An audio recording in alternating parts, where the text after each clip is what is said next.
Harry knew something was wrong before anyone spoke.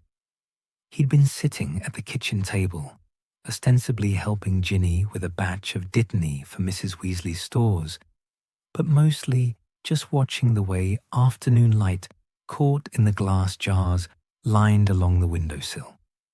The Burrow always felt safest in autumn, wrapped in its own particular warmth, insulated against the world outside. But today, that warmth felt thin, like a blanket worn transparent in places. When the first crack of apparition sounded from beyond the garden gate, Ginny's hand stilled over the mortar. She didn't look up, but Harry felt her go tense beside him. Neither of them said anything.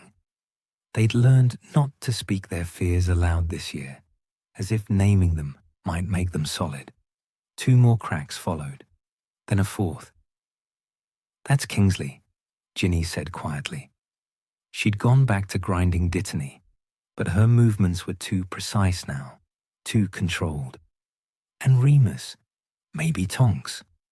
Harry nodded, though she wasn't looking at him.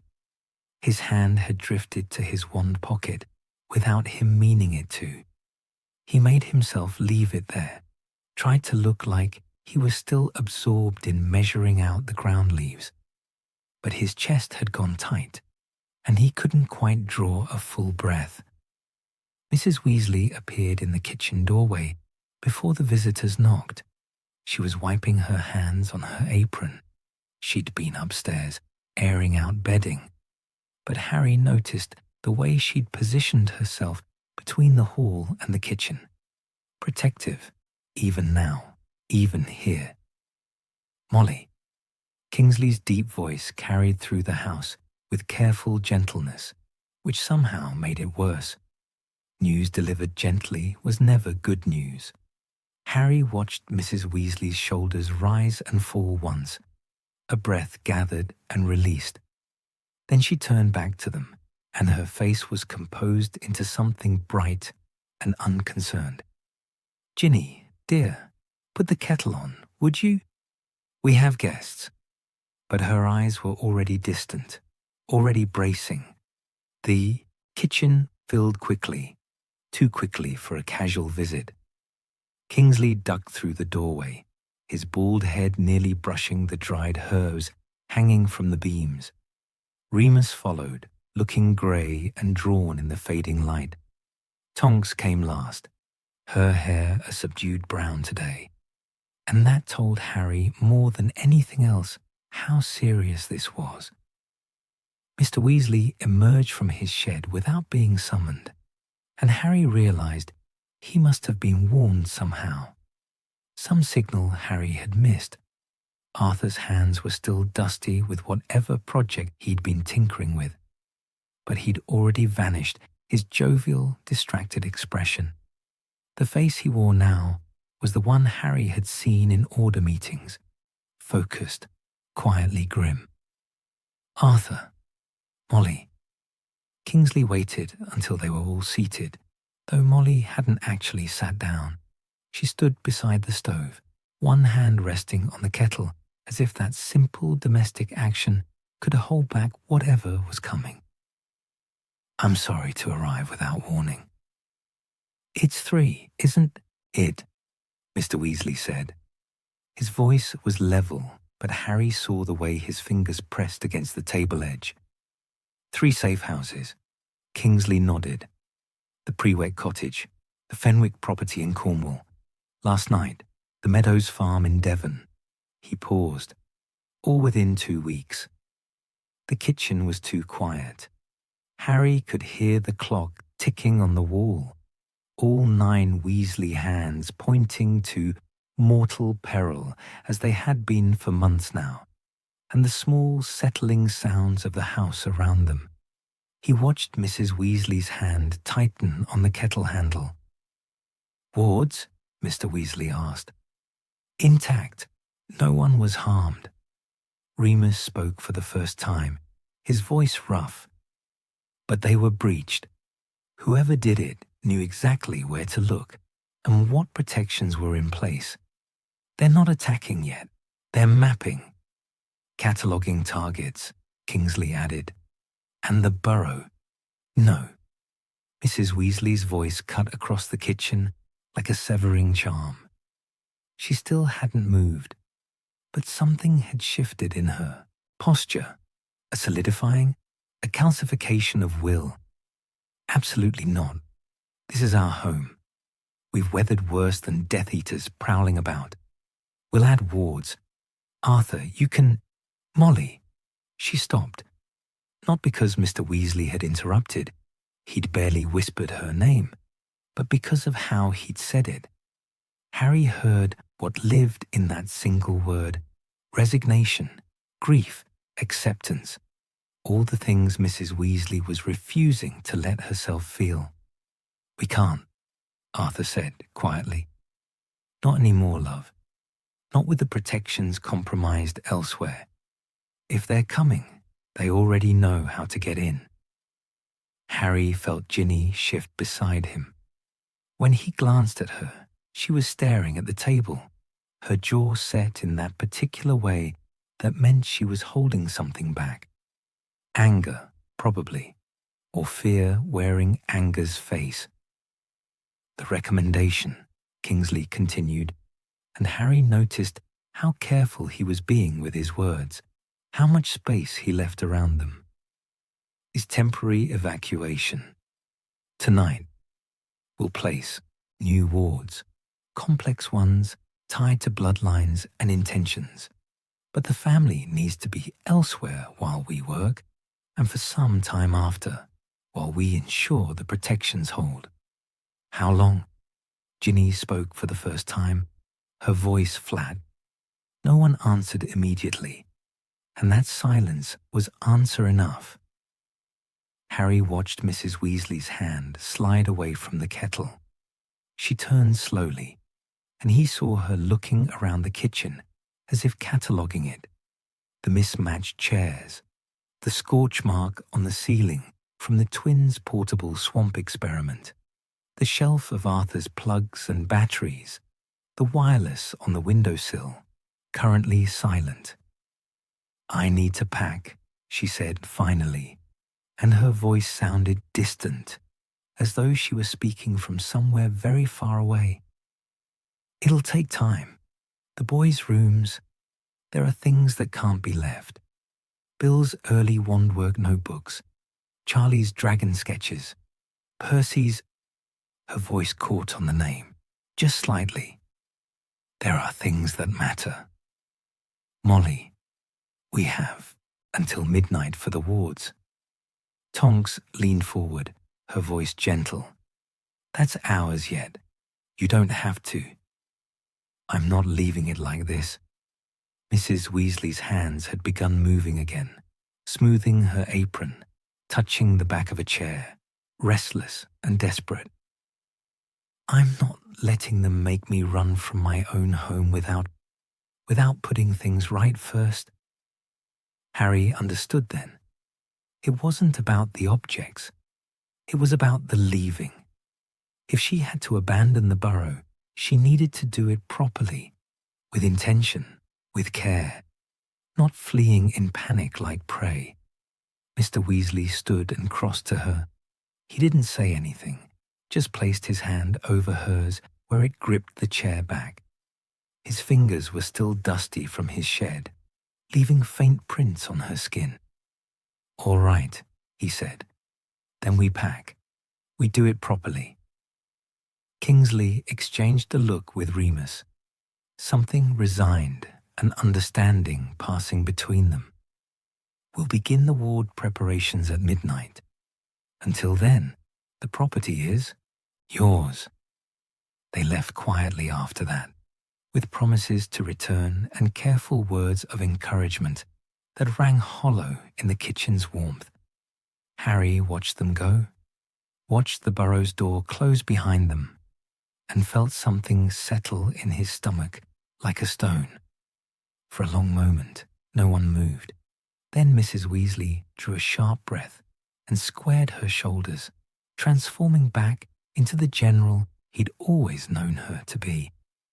Right, Ginny, Start with your room. Keep only what you can carry. Arthur, the shed needs— I'll handle the protective charms first, Mr. Weasley said. They need to be removed properly, catalogued. Some of them have been in place since before Bill was born. His voice was steady, practical, but Harry caught something underneath it. A tremor, an unwillingness. Mrs. Weasley nodded once, jerkily. Harry dear, perhaps you could help Ginny or— She stopped, looking around the kitchen again, her eyes moving over surfaces, as if trying to memorize them. Or you could help me with the boys' rooms. I'll need— She didn't finish. Couldn't, perhaps. Of course, Harry said. He stood, feeling oddly formal, as if they were strangers coordinating some impersonal task.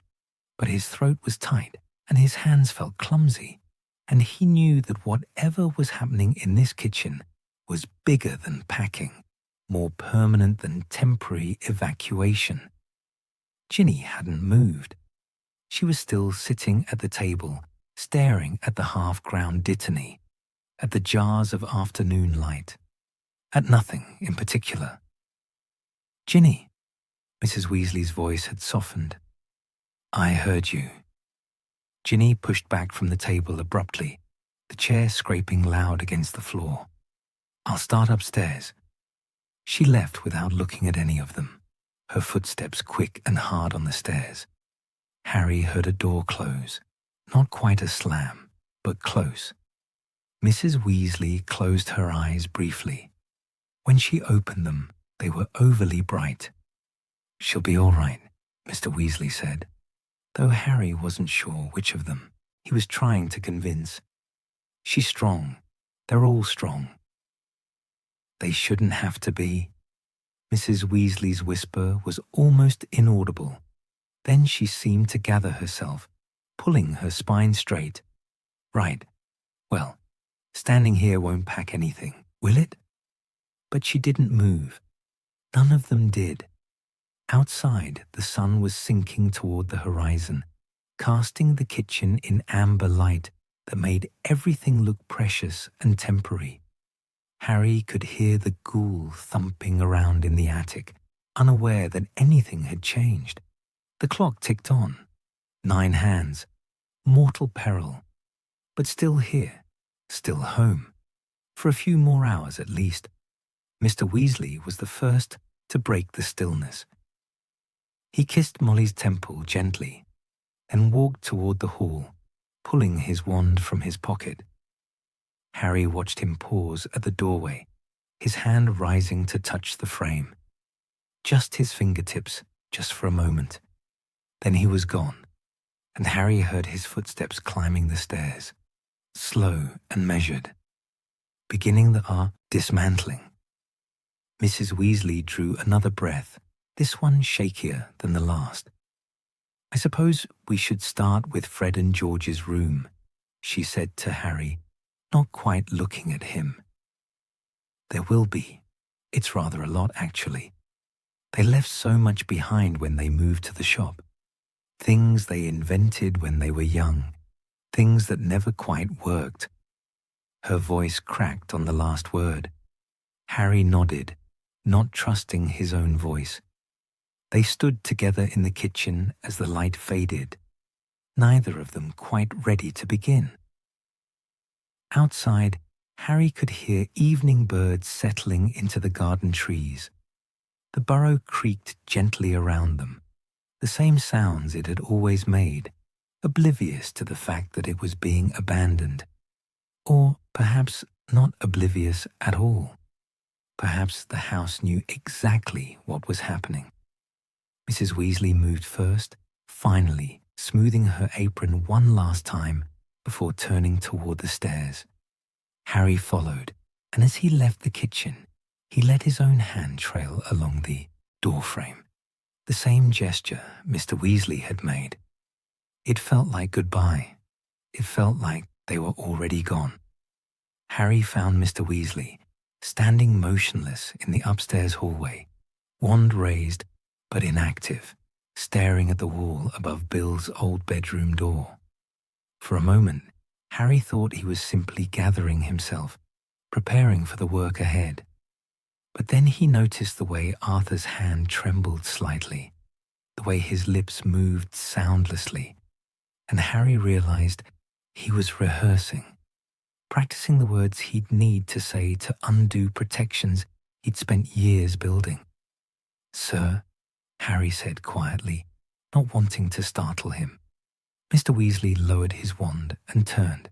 His smile was automatic, distracted, the expression Harry had seen him wear at the ministry when someone interrupted his thoughts about Muggle artifacts. But it faded quickly, replaced by something more honest. "Harry, I didn't hear you come up." He rubbed the back of his neck, a gesture so reminiscent of Ron that Harry's chest tightened. "I was just, well, I suppose I was avoiding it, if I'm being truthful." "Mrs. Weasley wanted me to help with the twins' room," Harry said, "but I could help you instead, if you need." "Would you?" The relief in Arthur's voice was immediate and unguarded. "I'd be grateful for the company, actually. Some of these wards are rather—" He stopped, looked back at the wall above Bill's door. "They're complicated, not in the spell work, in the removing of them." Harry understood. He moved to stand beside Mr. Weasley, looking up at what appeared to be ordinary wall space. But now that he was paying attention, he could feel something there, a warmth, a thrumming, like standing near something alive and protective. "Can you see it?" Arthur asked. Harry squinted. At first there was nothing, but then, yes, a faint shimmer in the air, like heat rising from summer pavement.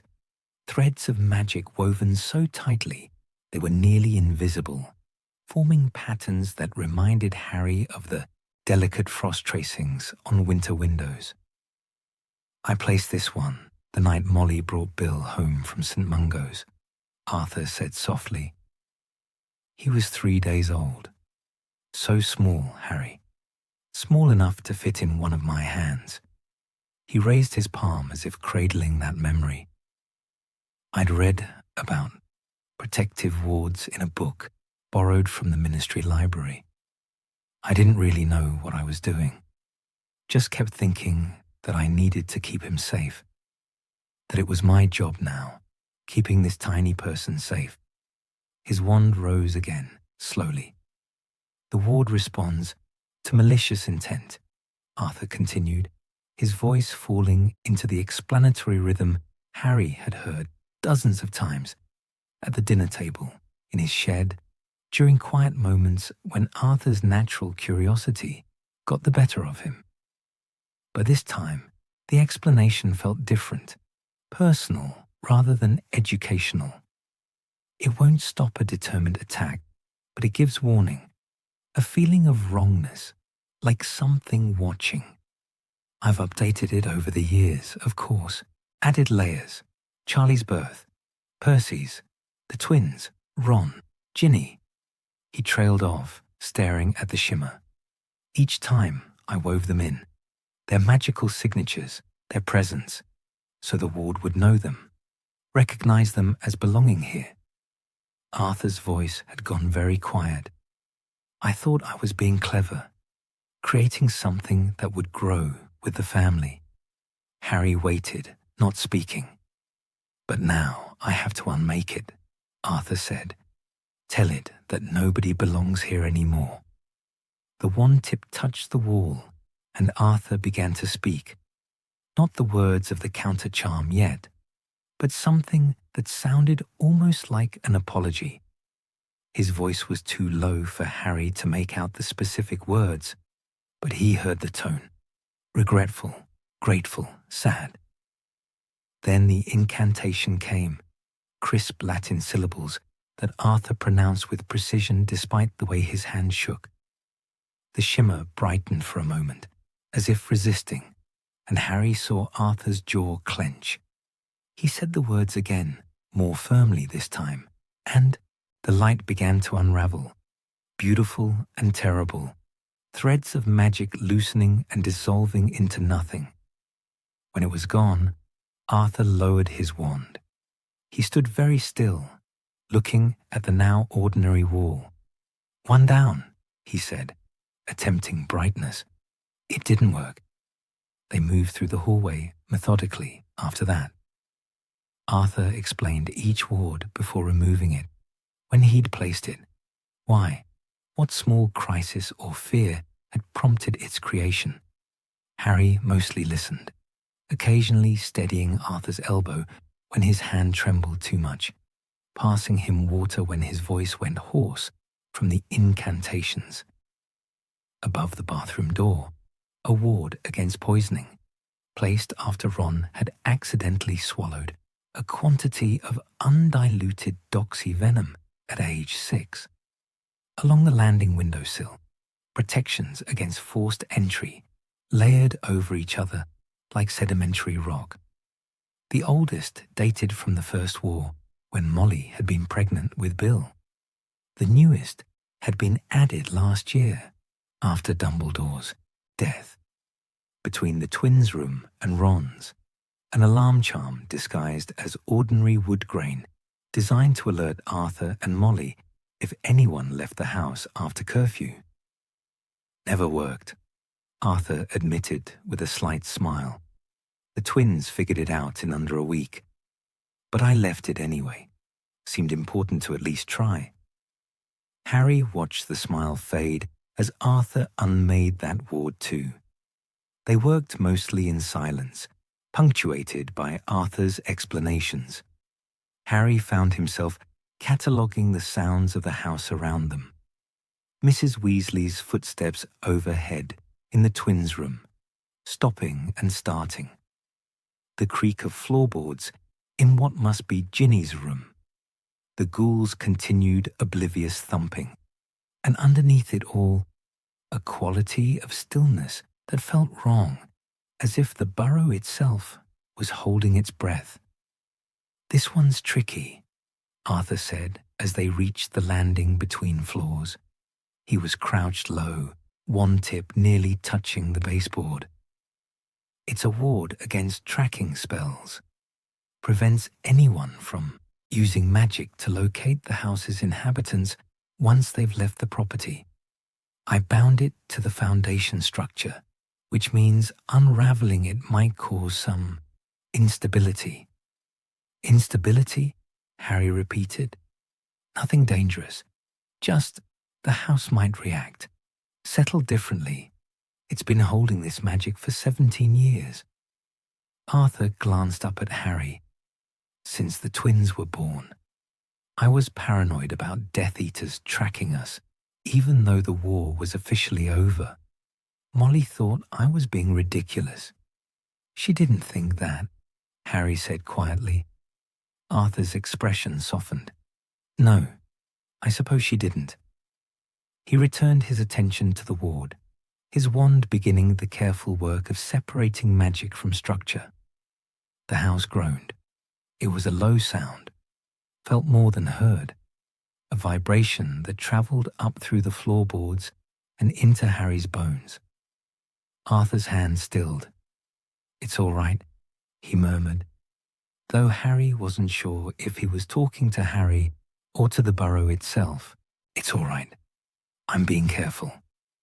The incantation was longer this time, more complex.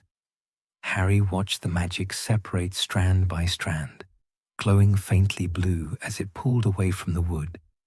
The house groaned again, deeper this time, and somewhere below them, a door swung closed, though no one was near it. Arthur finished the spell. The blue light dissolved. The baseboard looked unchanged, but Harry could sense an absence now. Something that had been present was simply gone. Arthur stayed crouched for a moment longer, his palm flat against the floor. "I built this house with my father," he said suddenly. "Well, not built it.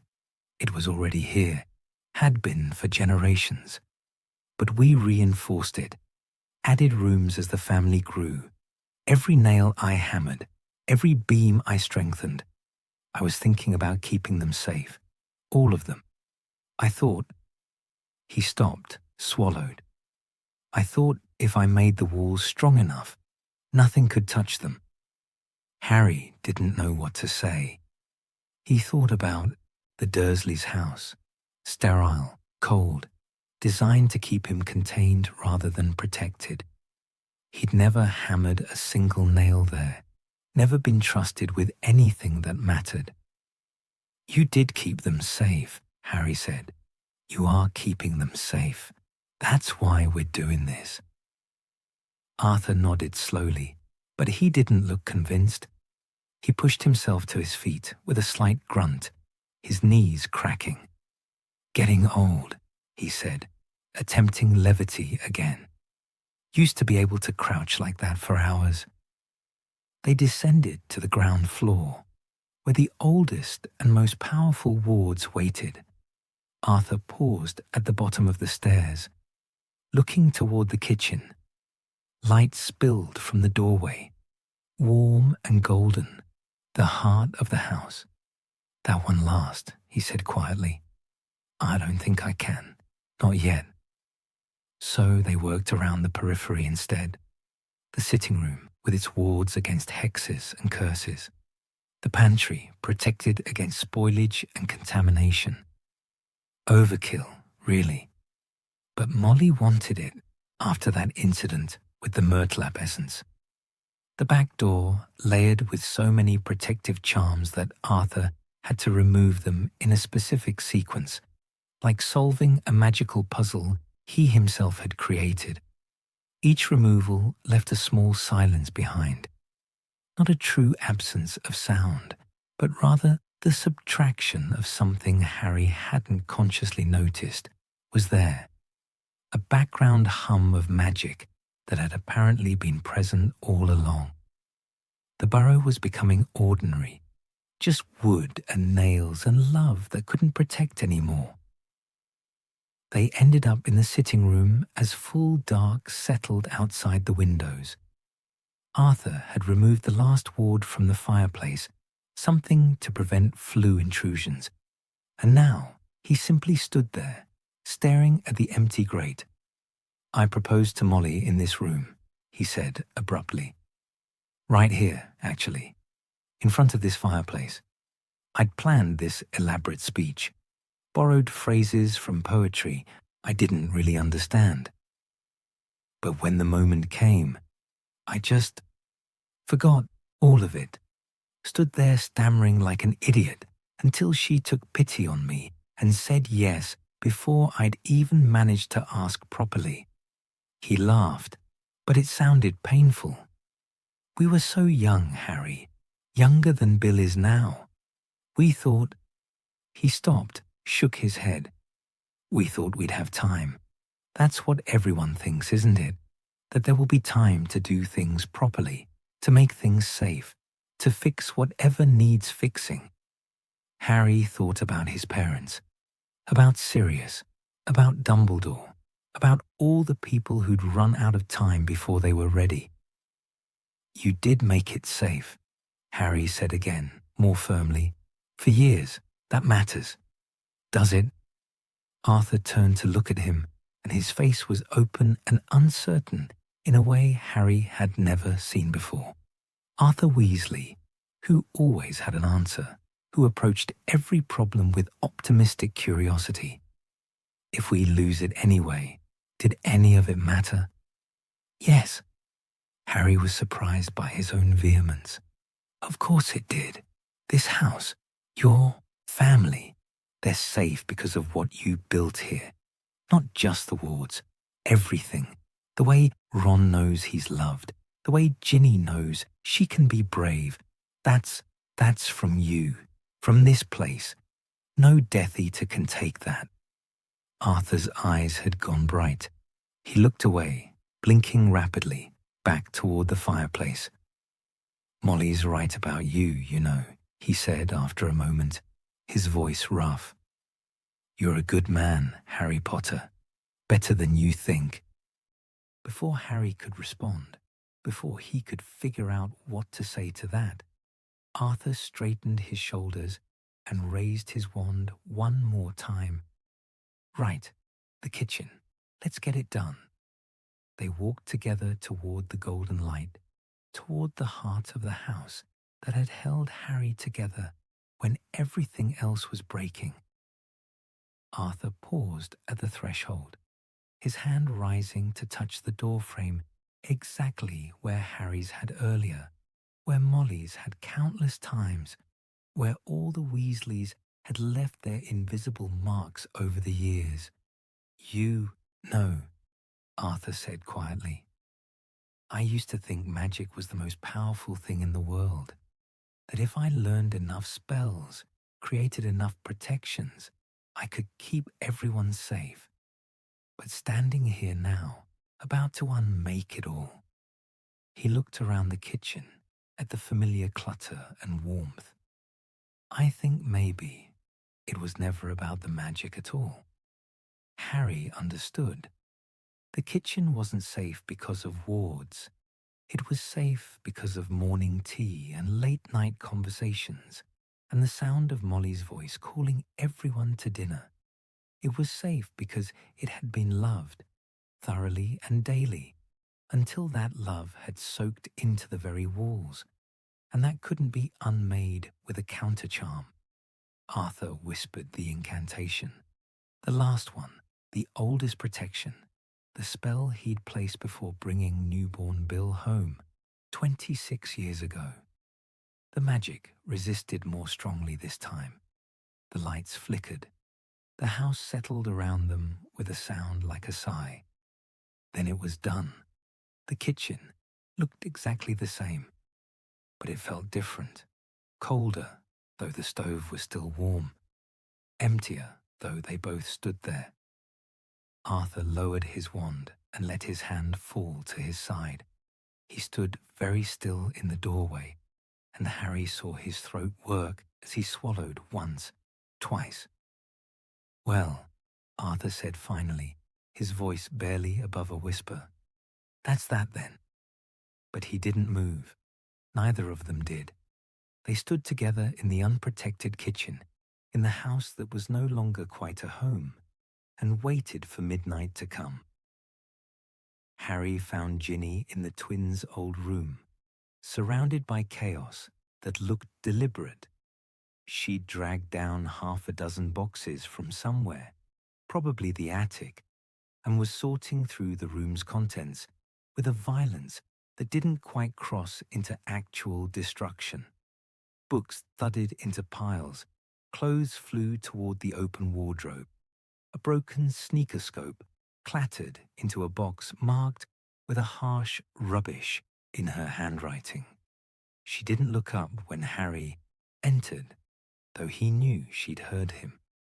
Her jaw was set in that particular way that meant she was angry about something she couldn't actually fight.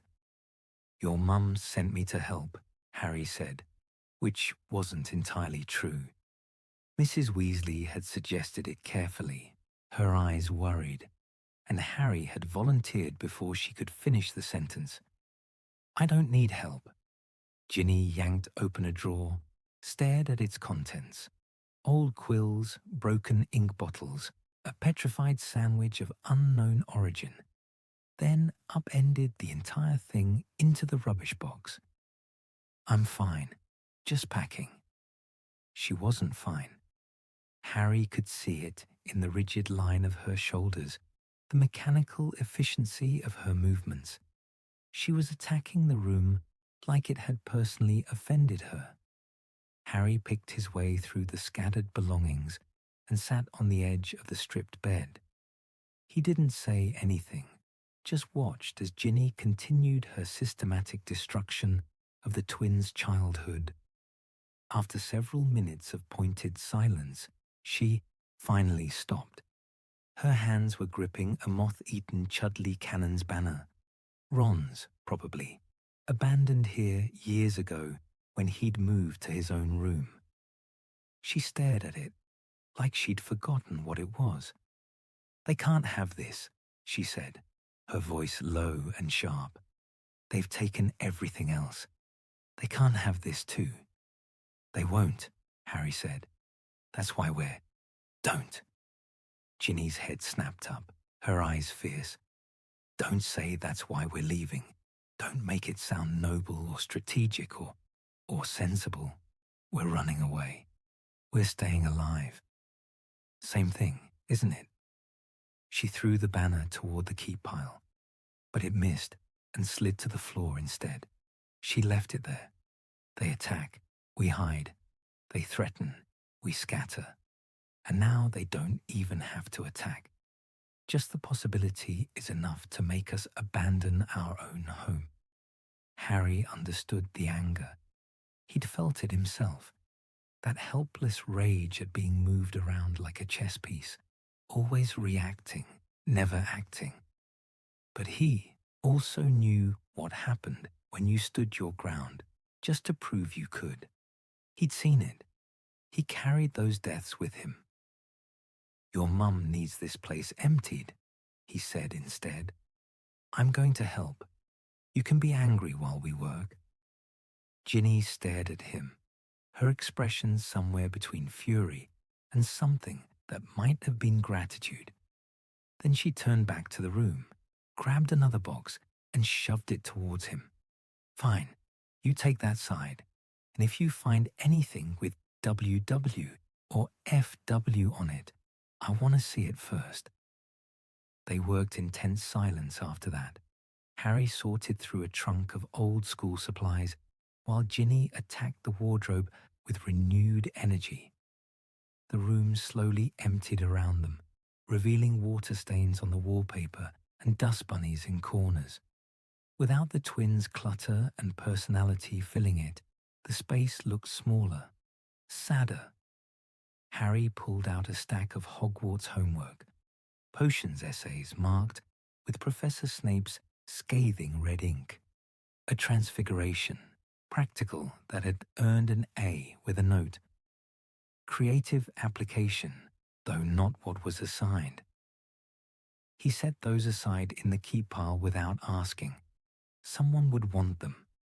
Maybe not now, but someday. "They left in such a hurry," Ginny said suddenly. She'd gone still in front of the wardrobe, holding something small and wooden. "After Umbridge, after they flew away on their brooms." Mum was furious, crying and furious at the same time. She kept coming up here, looking at the mess, touching their things. She turned the wooden object over in her hands. Harry could see it now, a small carved wand, rough and imperfect, the kind of thing a child might make. "Fred made this for me," Ginny said. "I was 6. I'd been having nightmares about the diary, though I never told anyone that." He noticed somehow. He always noticed things people tried to hide. Her thumb traced the crude handle. "He told me it was a monster protection wand. Said he'd tested it on gnomes, and it worked brilliantly. If I kept it under my pillow, nothing bad could reach me." "Did it work?" Harry asked quietly. "No." Ginny's laugh was short and bitter. "Of course not. It's a piece of wood with runes he made up carved into it. But I kept it anyway. Under my pillow for 2 years, like an idiot." She finally looked at Harry, her eyes bright and hard. "Do you know what the worst part is? It's not even the house. It's not even leaving. It's that they can take it, that we have to let them, that they don't even have to show up to win." She was squeezing the wooden wand so tightly, her knuckles had gone white. Harry stood and crossed to her, carefully taking the wand from her grip before she could splinter it. "They haven't won," he said. "They've made us leave a building. That's not the same thing." "Isn't it?" Ginny's voice cracked slightly. "This building is where Bill taught me to fly, where Charlie showed me how to hold my wand properly, where the twins made me laugh when I thought I'd never laugh again, where Ron—" She stopped, swallowed hard. Where Ron is just Ron, before he was one of the chosen trio off saving the world. This building is where my family exists. What's left when you take that away? Harry wanted to say something comforting. Something about how family wasn't about place, how love traveled, how the Burrow was really the people, not the walls. But the words felt hollow before he could speak them, because Ginny was right, in a way. This place mattered. The specific walls, the specific rooms, the specific creaking stair and crooked door and scorch-marked ceiling. Memory needed geography. Love needed location. You take it with you, he said finally. The wand, keep it close. Ginny looked down at the carved wood in his hands.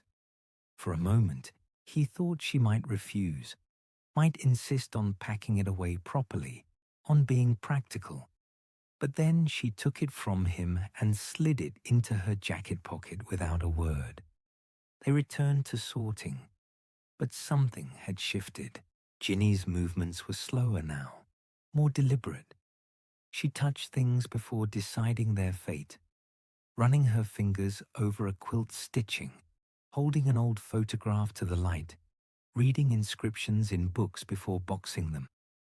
Harry found a box shoved far under the bed, so far back he had to lie flat and stretch to reach it.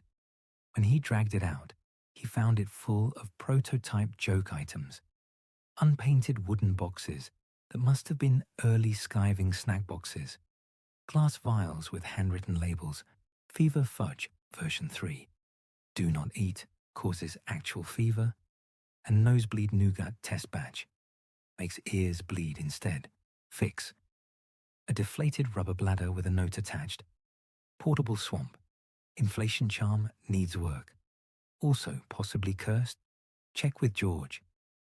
Look at this, Harry said, holding up the bladder.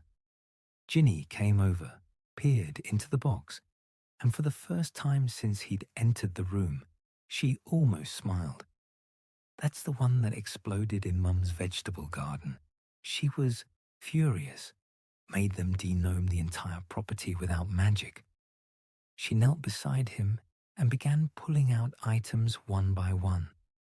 A notebook filled with sketches and calculations, a fanged frisbee that was missing most of its fangs, a jar of something that might have been metamorph pills or might have been actual beetles. It was hard to tell.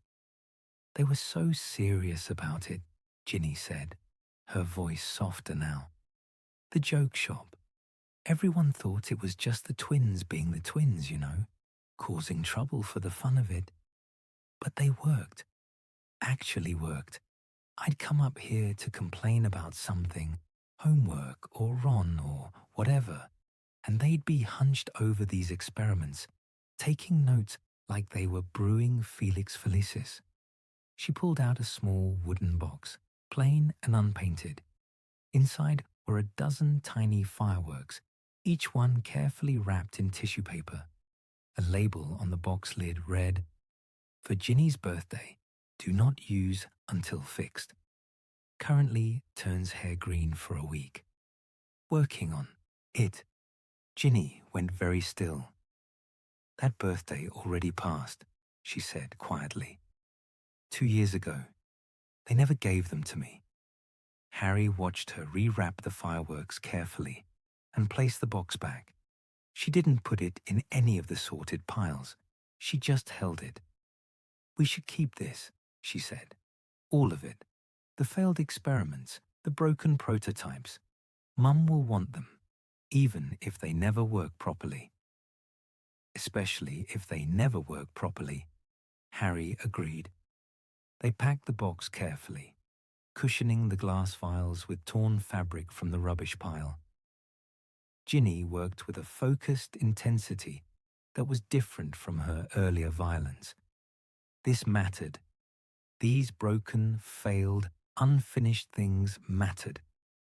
When the box was sealed and labelled, Ginny sat back on her heels and looked around the nearly empty room. The keep pile had grown larger than Harry expected. The rubbish pile was mostly broken furniture and actual trash. Very little had made it into the leave-behind pile.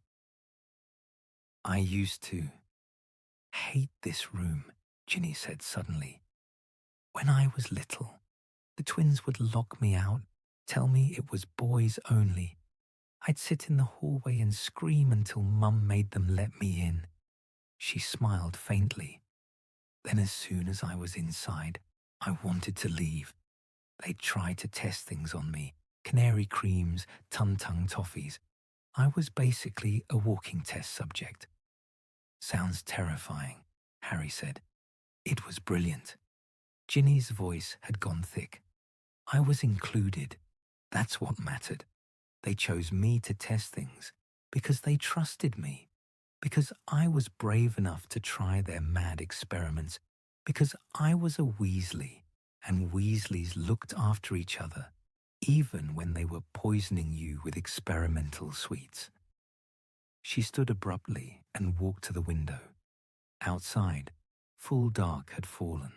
The garden was invisible except for the faint glow of Lumos charms moving near the perimeter. Order members beginning their preparations. Do you think we'll come back?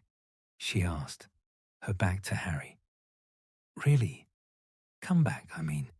Not just to check on it or retrieve things. Actually come back and live here like before. Harry didn't know how to answer that.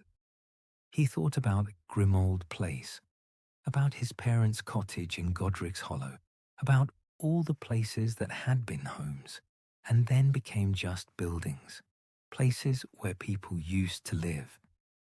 I don't know, he said honestly, but your family will be together. That counts for something. Together and scattered across separate safe houses, you mean?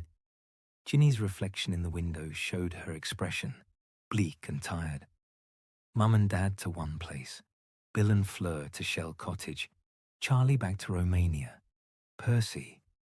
She stopped, and Harry saw her jaw clench. Percy, wherever he is. Ron with you. Me probably stuffed somewhere safe where I can't do anything useful. Ginny, I'm not arguing about it. She turned from the window, her expression settling back into that controlled anger. I know the reasons. I understand the logic. Doesn't mean I have to like being treated like I need protecting. Harry wanted to point out that everyone needed protecting now, that safety wasn't about capability or courage, but he could see that Ginny knew that already. She just hated it anyway. The wand's in your pocket, he said instead. Fred's monster protection wand. Maybe that counts for something. Ginny's hand moved to her pocket reflexively, touching the shape of the carved wood. Something in her face softened, just slightly. Maybe, she said. Or maybe I'm still that 6-year-old who believes in made-up runes and wooden wands. Nothing wrong with that, Harry said quietly. Better than believing in nothing. They finished packing in silence, but it was a different kind of silence now, less sharp, less angry. When the last box was sealed and labelled, Ginny stood in the centre of the empty room and turned in a slow circle, memorising it. Right, she said finally. Where does Mum need help next? But she didn't move toward the door. She stood there, hand in her pocket, touching the wand that couldn't protect anyone from anything. And for just a moment, she looked exactly like she was 6 years old again, small and fierce, and determined to be brave even when the monsters were real. Harry heard Ron before he saw him, the familiar heavy footsteps on the stairs, moving slower than usual. When Ron appeared in the doorway of the twins' room, he was holding a bundle of letters tied with what looked like old spello tape, yellowed and cracking. Found these under my bed, Ron said without preamble.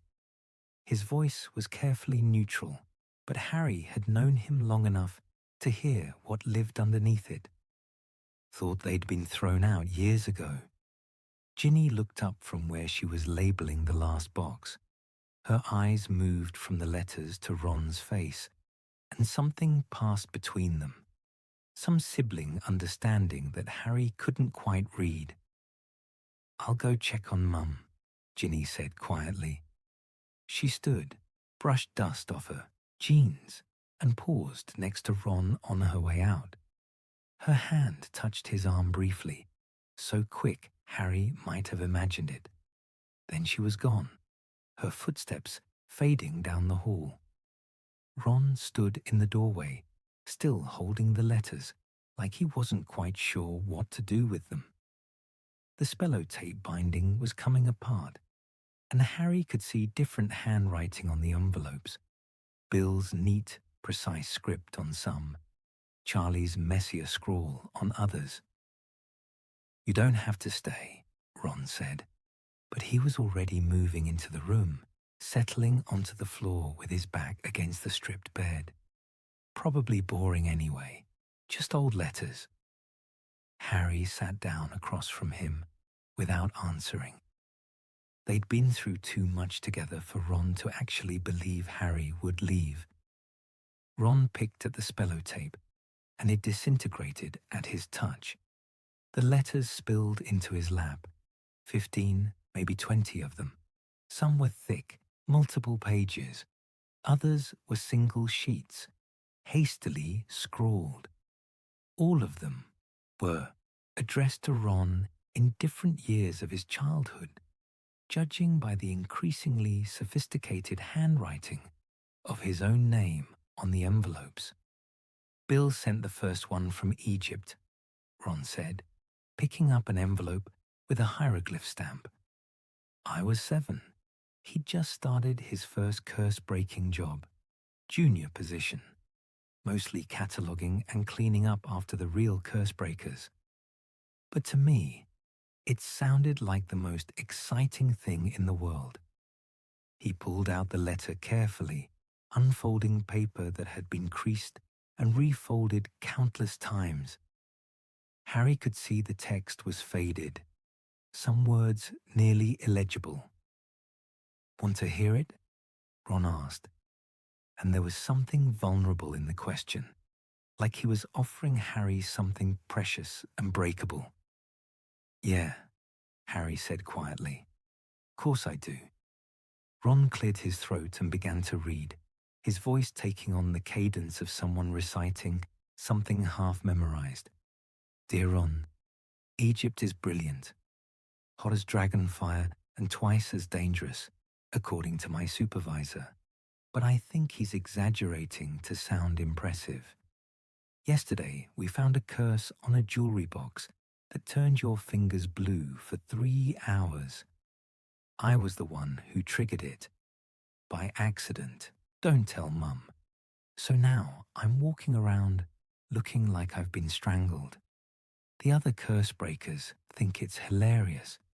I'm sending you a scarab beetle, a real one, but dead, so don't worry. It's been checked for curses 17 times. You can show it off to Fred and George, but don't let them try to bring it back to life. I don't trust their reanimation charms. How's Scabbers? Is he still sleeping in your sock drawer? I miss having a pet. My flat here is too small for anything bigger than a spider, and they don't make for good company. Write back when you can.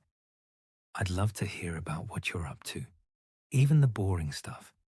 Especially the boring stuff, actually, reminds me of home. Love, Bill." Ron's voice had gone rough on the last lines. He refolded the letter, carefully, creasing it along the same worn lines. "I read it so many times. I had it memorized," he said. "The part about wanting to hear from me, about the boring stuff mattering, I don't know, made me feel like I mattered, even though I was just a kid at home, doing nothing interesting." He set that letter aside and picked up another, this one with a Romanian stamp showing a dragon in flight.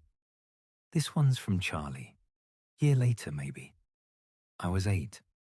Ron unfolded it, scanned the contents, and smiled slightly. He just started at the Dragon Reserve. Listen to this. Ron, guess what? I got burned today. Not badly, just my forearm.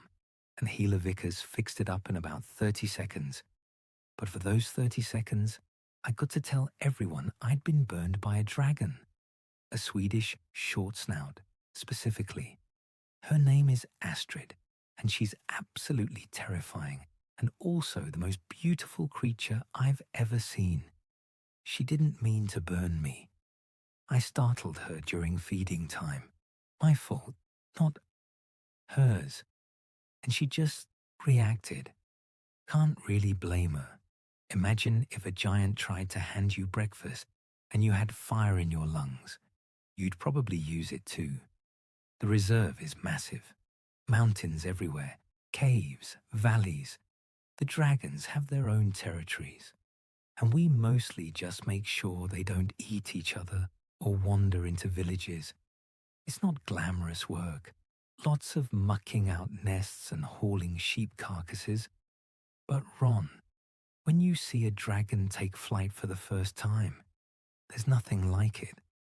I know you're probably too young for this, but if you ever get the chance to work with dragons, take it. Don't let anyone tell you it's too dangerous or too mad. Some things are worth the risk. How's your Quidditch going? Still keeper? Keep practicing. I've got a feeling you'll be brilliant at it. Charlie. Ron finished reading and stared at the letter for a long moment. When he spoke again, his voice was quieter. I wasn't brilliant at it. Not really. Decent, maybe. Good enough for the house team. But not brilliant. Not like Charlie. He picked up another letter, then another, scanning them without reading aloud. They're all like this. Bill writing about adventures in tombs. Charlie sending sketches of dragons. Even Percy. He stopped, his jaw tightening around the name. Even Percy wrote, before he got too important for us. Ron pulled out a letter with a Ministry of Magic seal, official looking, the paper heavier than the others. He didn't unfold it, just held it, his thumb rubbing across the seal. Percy sent this after he made junior assistant to the minister, Ron said. I was 13. He'd just moved out, got his own flat in London. We were all supposed to be impressed. His voice had gone flat. I was impressed, actually.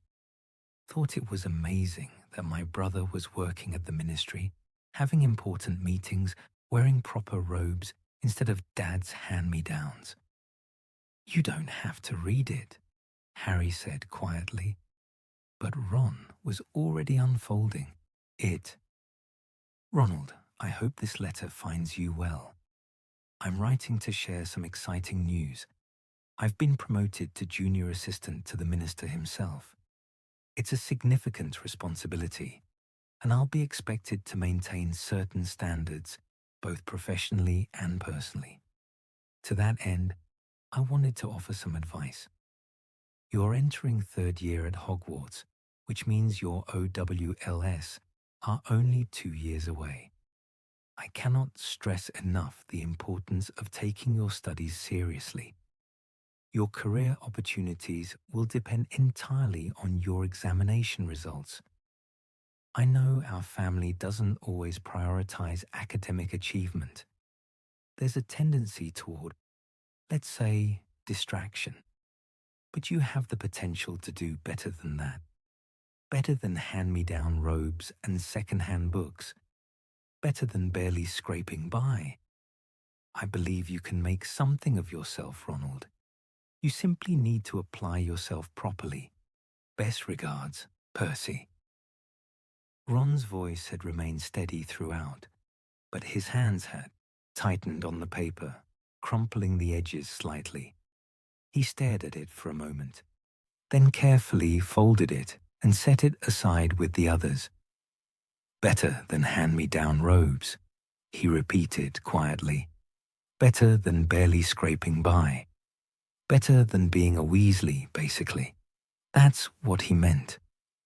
Ron, the thing is, he wasn't wrong, was he? Ron looked up at Harry, his expression difficult to read. I did barely scrape by. Still am, really. You and Hermione, you're both brilliant. You're going to do important things, change the world and all that. And I'm just here, the spare Weasley, the one who's good at chess. Harry felt something twist in his chest. He'd heard this before, variations of it anyway. But usually Ron said it when he was angry, when it came out as accusation or bitterness. This was different. This was Ron saying it like he actually believed it, like it was just a fact. That's rubbish, Harry said firmly. Complete rubbish, and you know it. Do I? Ron gestured at the letters spread around him. Look at these, Harry. Really look at them. Bill, off curse-breaking in Egypt. Charlie, working with dragons. Even the twins. They left Hogwarts early and started a successful business. They all did something. They all became something. He picked up the stack of letters, weighing them in his hand. And what did I do? I stayed here, at the Burrow, being Ron Weasley, youngest son, sixth in line, notable for nothing in particular. You came with me, Harry said. When I had to leave, when everything went wrong, you came with me. Ron's expression flickered, something like pain crossing his face. Because you're my best mate. That's not an achievement, Harry. That's just what friends do. It's not just what friends do. Harry leaned forward, trying to catch Ron's eye. Most people wouldn't. Most people would find reasons not to. It's dangerous, it's mad, there's no guarantee we'll survive, or that it'll even work. But you came anyway. That matters. That's not nothing. Ron shook his head slowly. You don't get it. I'm not choosing to go fight Voldemort because I'm brave or special. I'm going because staying here... He gestured around the empty room at the stripped bed and packed boxes. Staying here means watching everyone else live their lives while I just exist. At least out there, with you, I'm part of something. Even if it's just being the backup, the support, the one who stays behind when things get really dangerous. That's not... It is, though. Ron's voice was matter-of-fact now, tired. And it's fine. I've made peace with it, mostly. Being the spare, the one who doesn't quite measure up. There are worse things to be. Harry stared at his best friend, at the boy who'd stood with him against giant chess pieces and basilisks and Death Eaters, and felt anger rising in his throat. Not at Ron, but at everything that had made Ron believe this about himself. Listen to me, Harry said, his voice low and intense. I don't care what Percy wrote in his pompous letter, or what you think you are compared to your brothers. I've fought beside you for 6 years. I've seen you be braver than you thought possible and smarter than you gave yourself credit for. You're not a spare anything. You're Ron Weasley, and that's...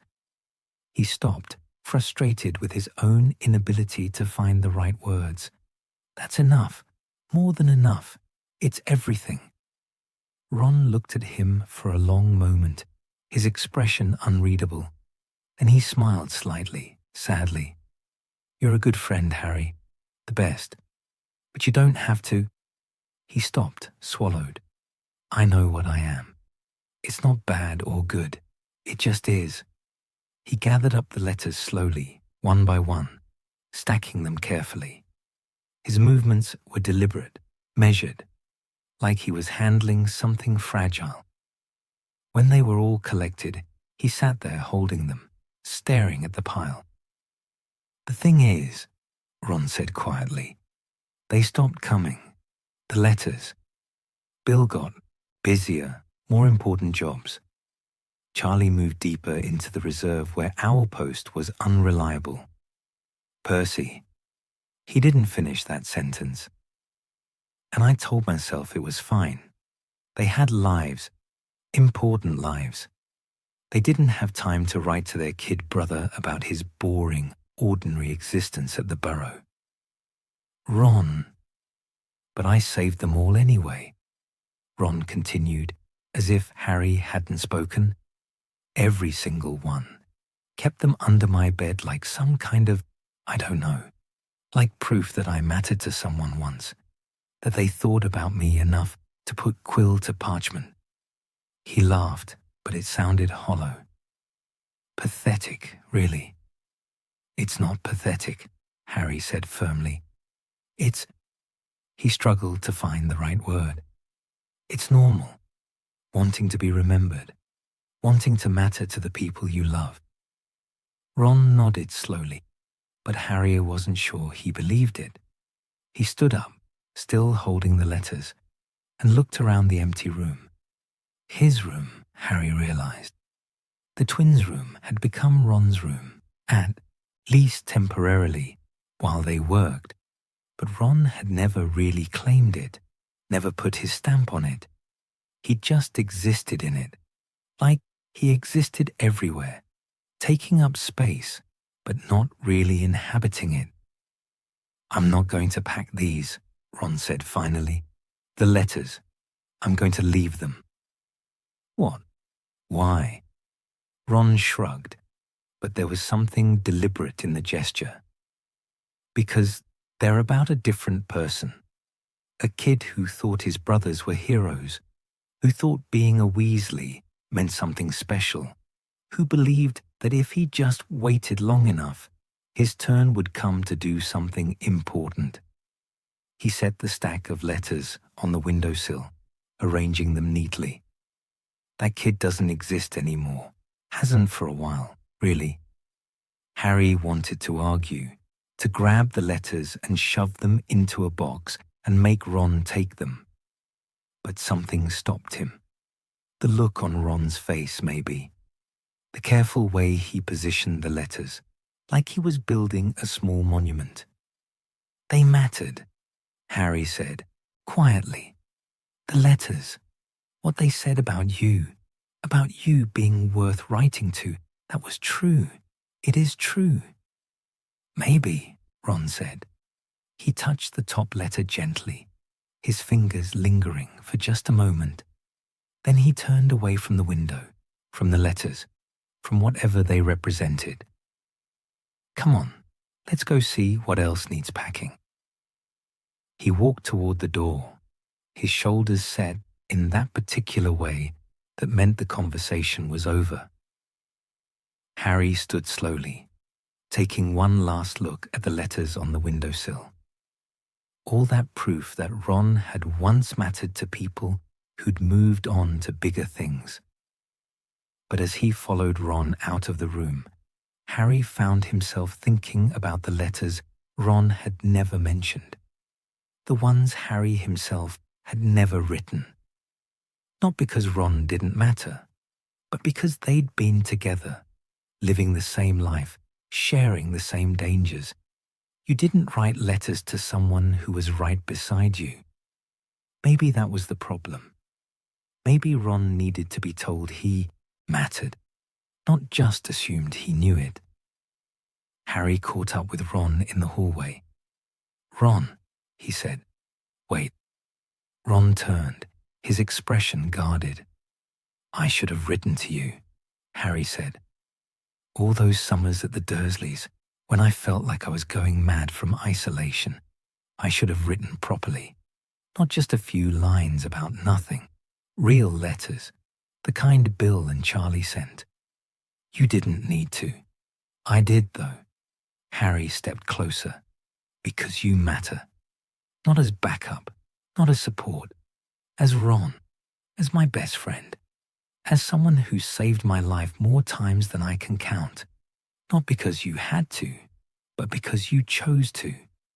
He paused, trying to find the words that would penetrate Ron's certainty about his own insignificance. You're not the spare anything. You're not the one left behind. You're the one who stayed, who keeps staying. And that takes more courage than anything Bill or Charlie or any of them have ever done. Ron stared at him, his throat working.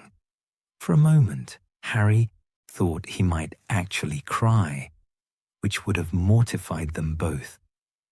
But then Ron's expression shifted. Not quite a smile, but something softer than the bleak certainty from before. You're going to make me get all emotional, Ron muttered. And then I'll have to hex you, and Hermione will be furious with both of us. Can't have that, Harry agreed quietly. They stood in the hallway, surrounded by the sounds of the house being dismantled around them.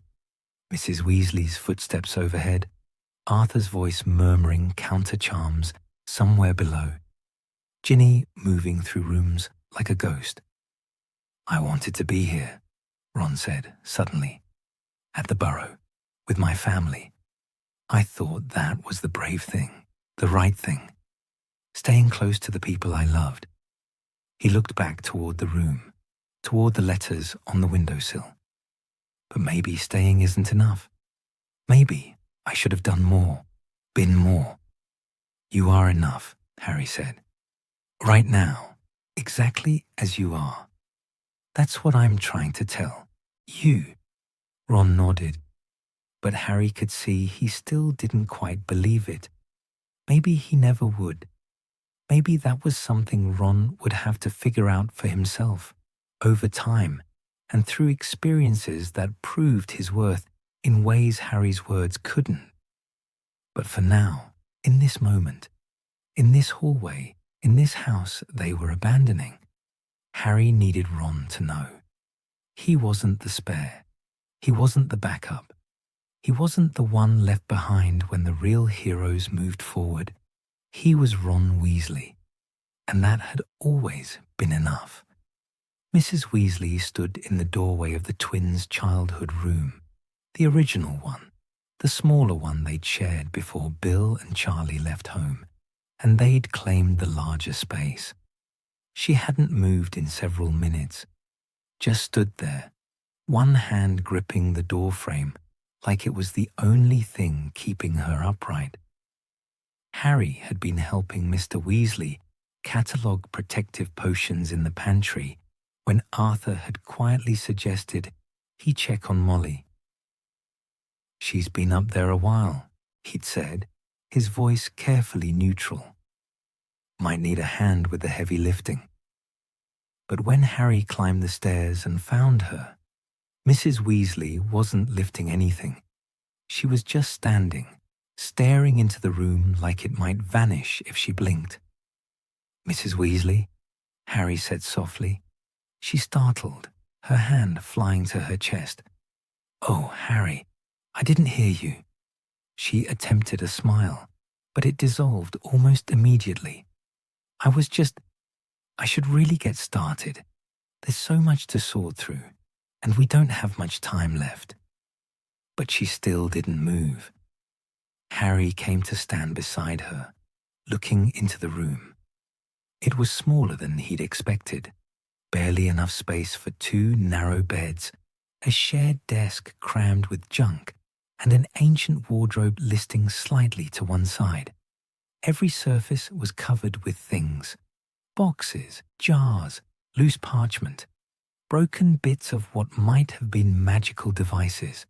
The twins had clearly used this room as a workshop long after they'd officially moved to the larger one.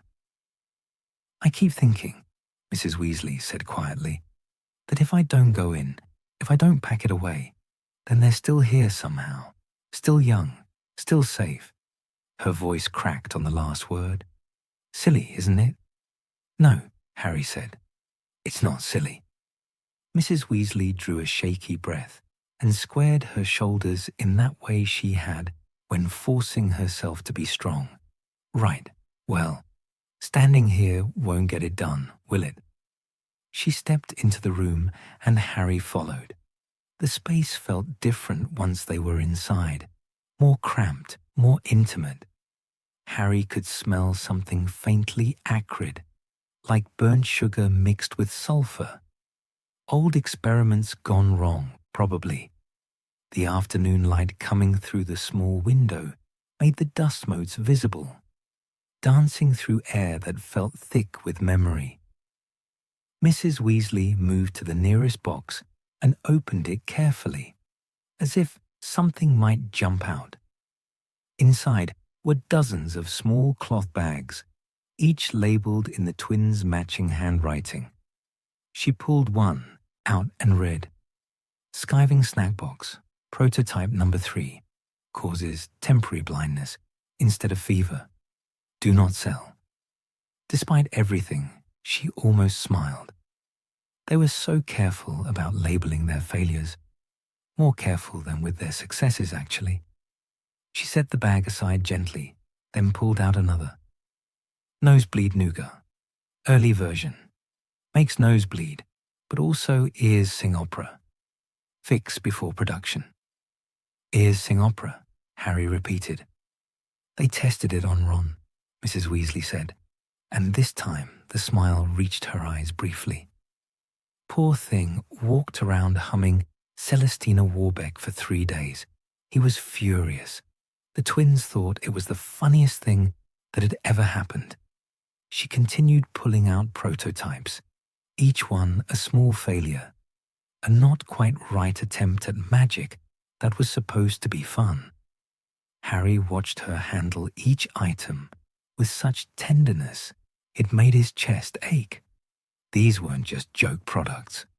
They were pieces of her sons' minds, their creativity, their hours of work and laughter and determination. "Here," Mrs. Weasley said, passing Harry a box. "Look through that one, would you? Set aside anything that looks dangerous. The rest we'll pack." Harry opened the box to find it full of loose parchment. Sketches, calculations, notes written in margins and across diagrams.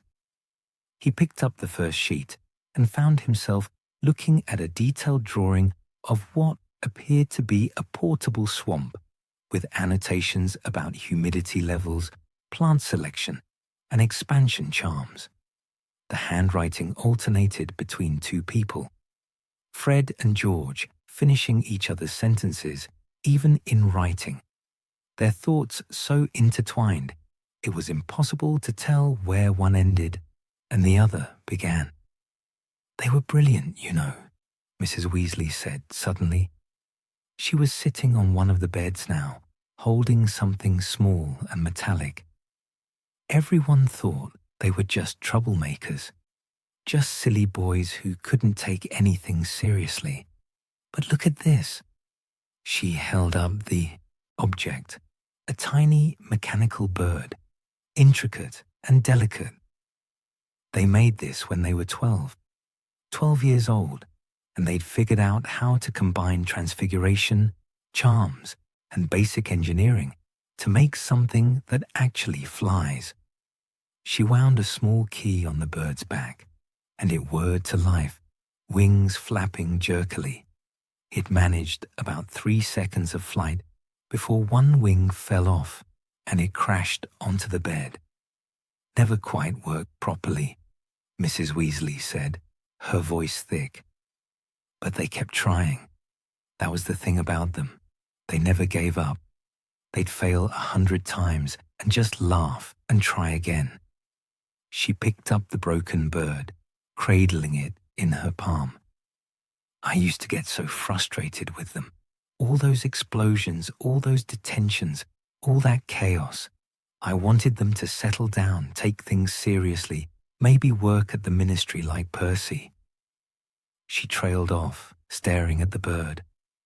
"But they were taking things seriously," she continued quietly. "Just not the things I thought they should. They were serious about joy, about laughter, about making magic fun again. And her voice broke. I didn't see it. Not until they left Hogwarts and started the shop. Not until I saw how happy they were, how right it was for them. And by then I'd spent years telling them to be different, to be less. Mrs. Weasley, Harry said gently, they knew you loved them. Did they? She looked up at him, her eyes red-rimmed. Or did they just know I worried? That I wanted them safe and ordinary because I was too scared to let them be extraordinary? Harry didn't know how to answer that. He thought about the twins' easy affection with their mother, the way they'd hug her even when she was shouting at them, the way they'd send her samples from the shop, even though she disapproved at first. They knew, he said firmly. I saw it. The way they talked about you, about home. They knew. Mrs. Weasley nodded, but tears were sliding down her cheeks now. She wiped them away, impatiently, setting the broken bird aside and reaching for another box. This one was different, newer, the cardboard less battered. Inside were more recent prototypes, things the twins must have brought home to work on during holidays. Portable swamp kits, nearly complete. Peruvian instant darkness powder in various stages of refinement. And at the bottom, wrapped carefully in cloth, a set of daydream charms. Oh, Mrs. Weasley breathed. She lifted one out, turning it over in her hands. It was a simple silver charm on a chain, glowing faintly. I've seen these in the shop. They're one of their best sellers. She clasped the chain around her neck, and for a moment her expression went distant, soft. Harry knew what was happening. The charm was working, showing her some perfect daydream. He waited, not speaking, watching the play of emotions across her face. Sadness, joy, longing, love. When she came back to herself, she was crying harder. I saw them, she whispered. Fred and George. They were here, in this room, about 7 years old, working on their first dung bomb together, arguing about proportions. Fred's face was covered in soot, and George was laughing so hard he couldn't breathe, and she clutched the charm. I came in to tell them to clean up for dinner, and I was so angry about the smell, about the mess. But just now, seeing it again, they were so happy, Harry, so perfectly, completely happy. Harry's own throat had gone tight. He knelt beside the box, pulling out another charm, and before he could stop himself, he'd put it on. The world shifted. He was in the Burrow's kitchen, but it was different, brighter, warmer, more crowded. The whole family was there, Bill and Charlie young and laughing, Percy earnest and animated, the twins causing some kind of chaos involving levitating pudding, Ron and Ginny small and sticky with dessert. And his parents. Harry's breath caught. His parents were there too, sitting at the table, his mother's hand resting on his father's arm, both of them watching the chaos with fond amusement. His father said something that made Mr. Weasley throw his head back laughing, and his mother reached over to wipe chocolate from a young Ron's face, her touch gentle and easy. It wasn't real. Harry knew it wasn't real. His parents had never been to the Burrow, had never sat at that table, but the charm had taken his deepest wish and made it visible, made it tangible, and for just a moment he could see what might have been. A world where families stayed whole, where children grew up safe, where Sunday dinners were noisy and ordinary and eternal. When the charm faded, Harry found himself sitting on the floor, his face wet. Mrs. Weasley was watching him with an expression of such understanding it hurt. She didn't say anything, just reached over and squeezed his hand. They sat like that for a while, both of them recovering from their daydreams, from the sharp pain of seeing what was lost, or what never was. Finally, Mrs. Weasley stirred. "We should pack these," she said, her voice hoarse. "The daydream charms. They shouldn't be left behind." Harry nodded and helped her wrap each charm carefully, tucking them back into the box. His hands were shaking slightly. They worked in silence after that, sorting through the rest of the room. Most of it was junk, really. Broken quills, stained robes, old Hogwarts assignments marked with poor grades, and sarcastic comments from teachers. But Mrs. Weasley touched everything, examined everything, as if trying to memorize her sons through their abandoned possessions. At the bottom of the wardrobe, shoved far back, they found a stack of journals. Not the official ones from the shop. These were older, personal. Mrs. Weasley opened one at random and read aloud. September 15th, 1989. "George says if we perfect the Skyvin snack box, we'll never have to sit through history of magic again. I told him that's brilliant, except we need to actually pass our OWLS, or Mum will murder us. He says getting murdered by Mum would be worth it if we never have to hear about goblin rebellions again. I think he's probably right." She laughed, but it turned into a sob halfway through. They were 14 when they wrote that. 14 and already planning the shop, already dreaming about what they'd make together. She flipped through more pages, reading bits and pieces aloud. Plans for products, sketches of the shop they'd someday own, arguments about business names. They'd almost gone with Weasley's Wizarding Wheezes before settling on the final version. Notes about saving money, about convincing their parents, about making something that mattered. They knew, Mrs. Weasley said, staring at the journals. Even then, they knew exactly who they wanted to be. And She closed the journal carefully. "I tried to talk them out of it, tried to make them want something safer, something more respectable, as if what they wanted wasn't enough, as if they weren't enough." "You were protecting them," Harry said. "I was trying to change them." Mrs. Weasley's voice was flat with certainty. "Because I was scared. Scared of losing them. Scared of them failing. Scared of them succeeding and not needing me anymore. So I pushed against the very things that made them themselves." She stood abruptly and crossed to the window, looking out at the darkening garden. The Order members were still working below, their wand lights moving like fireflies. "The shop's doing well," she said after a moment. "Incredibly well. They're making more money than Arthur and I ever did. They're happy. They're exactly who they wanted to be." She pressed her palm against the glass. "And I'm so proud of them. I could burst. But I'm also terrified, every single second, that something will happen. That they'll be targeted because they're successful, because they're visible, because they're my sons." Harry came to stand beside her. "They know you're proud, and they know you worry. That's what parents do, isn't it?" Mrs. Weasley turned to look at him, her eyes searching his face.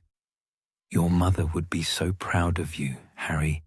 Everything you've done, everything you've become. She'd be bursting with it, just like I am with my boys." Harry's throat closed. He couldn't speak. "But she'd also be terrified," Mrs. Weasley continued softly. "Every moment, every danger you faced. If she were here," her voice broke, "if she were here, she'd be exactly like me, loving you so much it hurt, wanting to keep you safe so badly, she'd forget to let you be brave. She pulled Harry into a sudden, fierce hug. He stood there, stiff at first, then slowly relaxed into it. She smelled like the Burrow, like cooking and cleaning spells and comfort, like home. "I need you to carry something for me," she said when she finally pulled back. "The box with the daydream charms and the journals. Can you do that? Can you keep them safe?" Harry looked at the box, at this collection of unfinished dreams and abandoned experiments, at proof that her sons had been brilliant even when they failed, had been themselves even when the world wanted them different. "Yes," he said, "of course." Mrs. Weasley nodded once, decisive. Then she turned back to the room, surveying what remained. There was still so much to sort through, to pack, to save, or leave behind. But something had shifted in her posture. The paralysis from earlier was gone, replaced by something more purposeful. "Right," she said, her voice steadier now. "Let's finish this, properly." They worked until the room was empty, except for the furniture too large to move. When they were done, Mrs. Weasley stood in the doorway one last time, looking at the bare walls and stripped beds. "Goodbye," she whispered, so quietly Harry almost didn't hear. "Thank you for keeping them safe while you could." Then she pulled the door closed, her hand lingering on the knob for just a moment before letting go. Harry picked up the box of unfinished things, the broken bird, the prototype charms, the journals full of dreams, and followed her down the stairs into the gathering darkness. Harry woke to silence. Not the comfortable silence of sleeping houses, but something deeper, something wrong. He lay in Ron's camp bed, staring at the ceiling, trying to identify what had pulled him from sleep. The room was dark except for a sliver of moonlight through the window. Ron's breathing was steady, and even from his bed across the room, everything should have been normal, but it wasn't. Harry sat up slowly, reaching for his glasses and wand. The house felt different. Waiting, maybe, or watching. He'd felt this kind of silence before, in the moments before danger revealed itself, when magic held its breath before striking. But there was no danger here. Not yet. The Order had placed the new wards hours ago. Everyone was meant to be safe for one more night before the evacuation at dawn. So why did his skin prickle with awareness? Harry stood, moving carefully to avoid waking Ron, and padded to the door. The hallway was empty, dark except for the faint glow of moonlight from the stairwell window. He could hear the ghoul above, but even its thumping sounded muted, uncertain. He descended the stairs, his hand trailing along the banister out of habit. The wood felt warm under his palm, warmer than it should have been in the deep night chill. And as he moved, he could have sworn the warmth moved with him, as if the house was aware of his passage. The third stair from the bottom creaked under his weight. It always creaked, had creaked every single time Harry had climbed these stairs over the past years. But tonight, the sound was different, louder, almost like a protest. Harry paused, looking down at the worn wood. In the moonlight, he could see the spot where generations of Weasleys had stepped, wearing the grain smooth, Bill's measured tread, Charlie's racing footsteps, the twins' synchronized chaos, Percy's careful precision, Ron and Ginny's ordinary everyday passage. All those footsteps absorbed into the wood, remembered. He continued down, and the house creaked around him, not settling exactly, but shifting, adjusting. Each sound felt deliberate, felt pointed. The floorboards, the walls, the ceiling beams, all of it making itself known in the darkness. When Harry reached the ground floor, He found himself drawn toward the living room. The door was slightly ajar, and through the gap he could see moonlight painting patterns on the floor. He pushed the door open fully and stepped inside. The room looked strange, stripped of its clutter. The shelves empty of books and photographs. The mantel bare of knickknacks and Arthur's Muggle collections. The furniture remained, too large to pack, but everything that had made this room lived in was gone. It looked like a stage set waiting for actors, or a photograph slowly fading to white. Harry walked to the center of the room and turned in a slow circle, taking it in. This was where he'd spent countless evenings, playing chess with Ron, listening to Mrs. Weasley bustle in the kitchen, watching Arthur tinker with plugs while explaining their function with intense enthusiasm.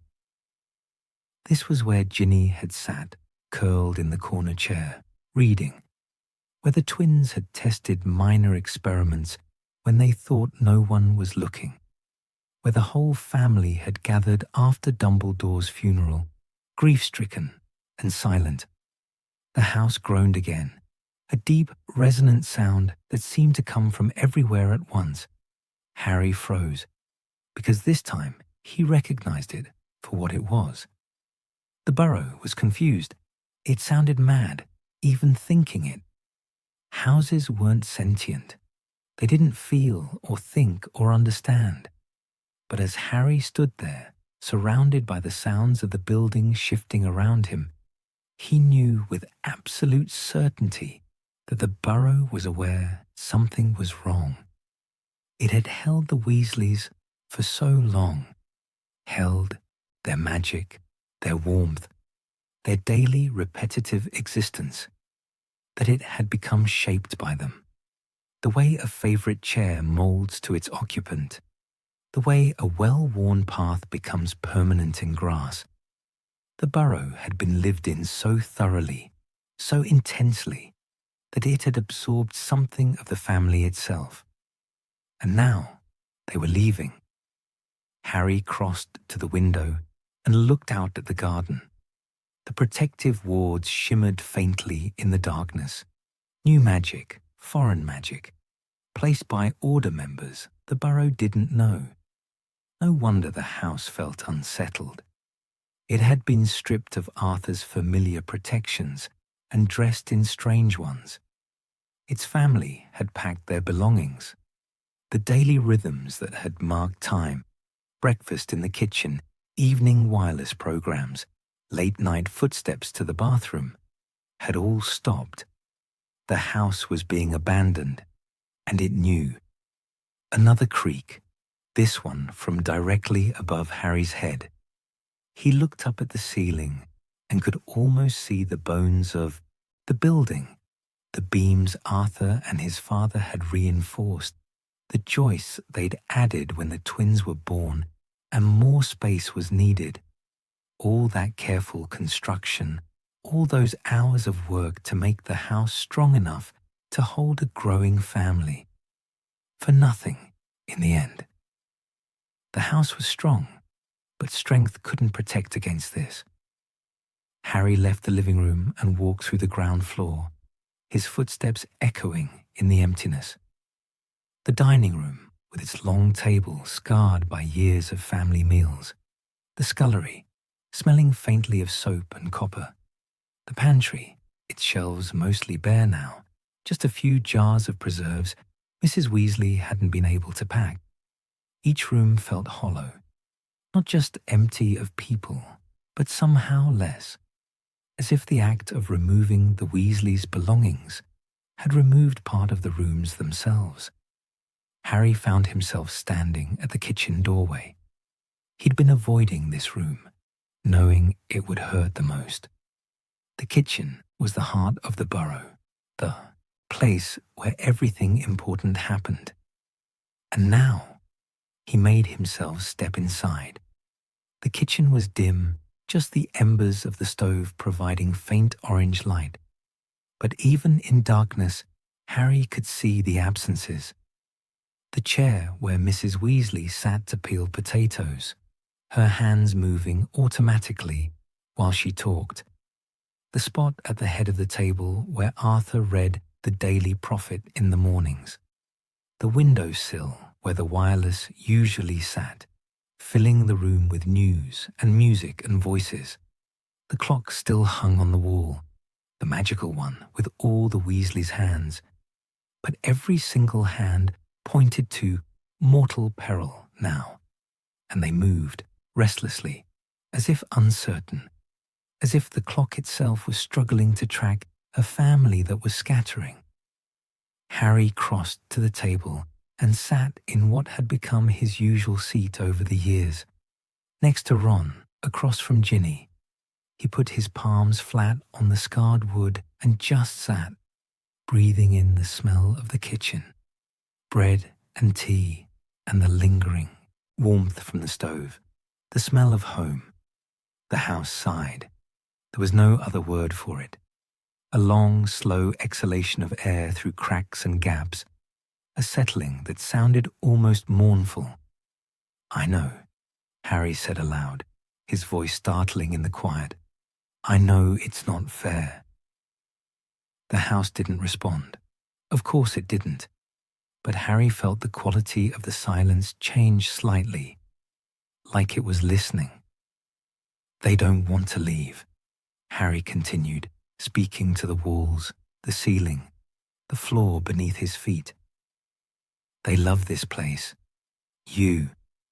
They've loved you for so long, you're part of them. Part of what makes them themselves." He thought about Mrs. Weasley's face when she'd closed the door on the twins' room, about Arthur removing wards that had protected his children, about Ginny boxing up her childhood with controlled fury, about Ron leaving his letters behind like an offering. "But they have to go," Harry said, and his voice cracked slightly. "Because staying means dying, and they can't. We can't let that happen, even if it means leaving you behind." Another creak from somewhere deep in the walls. Harry imagined the house's confusion. Why were the protections removed? Why were the familiar possessions gone? Why had the daily rhythm stopped? What had it done wrong? "You didn't do anything wrong," Harry said firmly. "You were perfect. You kept them safe for so long. You held them together. Every board and nail and beam. You did exactly what you were supposed to do." He stood and walked through the kitchen, touching things as he passed. The back of Mrs. Weasley's chair, the countertop where he'd helped prepare countless meals, the windowsill that looked out onto the garden. Each surface felt warm under his hands, alive in a way that had nothing to do with actual life and everything to do with how thoroughly it had been loved. At Privet Drive, the walls had been cold, hostile. Every surface had seemed to reject Harry's presence, to resist his existence. He'd never felt like anything there belonged to him, or that he belonged to it. The house had been his prison, and it had known it. But the Burrow had never been cold. Even in winter, even in the deepest night, it had held warmth. Not just from fires and cooking, but from something else. From acceptance.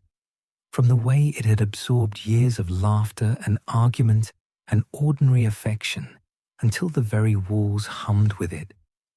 Harry had never had that before. A place that wanted him there. A place that shaped itself around his presence instead of trying to expel it. The Burrow had made space for him. One more voice at the table, one more footstep on the stairs, one more person to shelter and hold. And now he was leaving it behind too. "I'm sorry," Harry whispered. "I'm so sorry."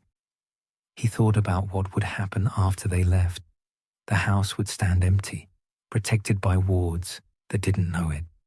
Maybe Death Eaters would eventually come. Maybe they'd destroy it, burn it, tear it down. Or maybe it would simply sit here, waiting for a family that would never return. Both options felt unbearable. Harry moved back through the kitchen and into the hallway, his hand trailing along the wall as he walked. He could feel the texture of the plaster, rough in places where it had cracked and been repaired, smooth in others where coats of paint had accumulated over decades. Every inch of it had been touched, lived against, worn down by the daily passage of people who loved each other. He thought about all the houses he'd known. Privet Drive, which had rejected him. Grimmauld Place, which had been more mausoleum than home. Hogwarts, which had welcomed him but never quite belonged to him. The Burrow was the only place that had felt like it could be his, not because anyone had told him so, but because the house itself seemed to recognize him. In the hallway, he stopped at the spot where countless photographs had hung. The walls were paler there, marked by years of sun fading around where frames had been. But Harry could still picture them. The wedding photos, the baby pictures, the school portraits with their subjects' occasional waves, the visual history of a family that had grown and changed and stayed together through everything. Those walls had watched the Weasleys become themselves, had witnessed every stage of growth, every moment of joy and frustration and ordinary existence. The walls remembered, even if no one else did. Harry pressed his palm flat against the faded patch and closed his eyes. He tried to push something into the wall, gratitude, maybe, or acknowledgement, or simply the truth, that this place had mattered, that it had kept him alive in ways that had nothing to do with safety and everything to do with showing him what home could mean. The house creaked softly, not mournful this time, but almost gentle, like it understood. When Harry finally climbed back upstairs, the eastern sky was just beginning to lighten. Dawn was coming. The last dawn in the Burrow before the family scattered. He paused on the landing, looking back down at the darkened ground floor, at the kitchen doorway that glowed faintly with ember light, at the hallway where so many feet had walked, at the heart of a home that had held a family together until forces stronger than love or walls had pulled them apart. "Thank you," Harry said to the house, to the walls, to whatever consciousness or memory lived in wood and plaster and love. "For everything." The house didn't respond, but as Harry turned toward Ron's room, he could have sworn the floorboards felt warmer under his feet, like a hand squeezing his in return, like the house was saying goodbye. Ron was still asleep when Harry slipped back into the room. Harry lay down on the camp bed and stared at the ceiling, watching the darkness slowly fade to grey. In a few hours, they would leave. The Burrow would stand empty, confused, waiting.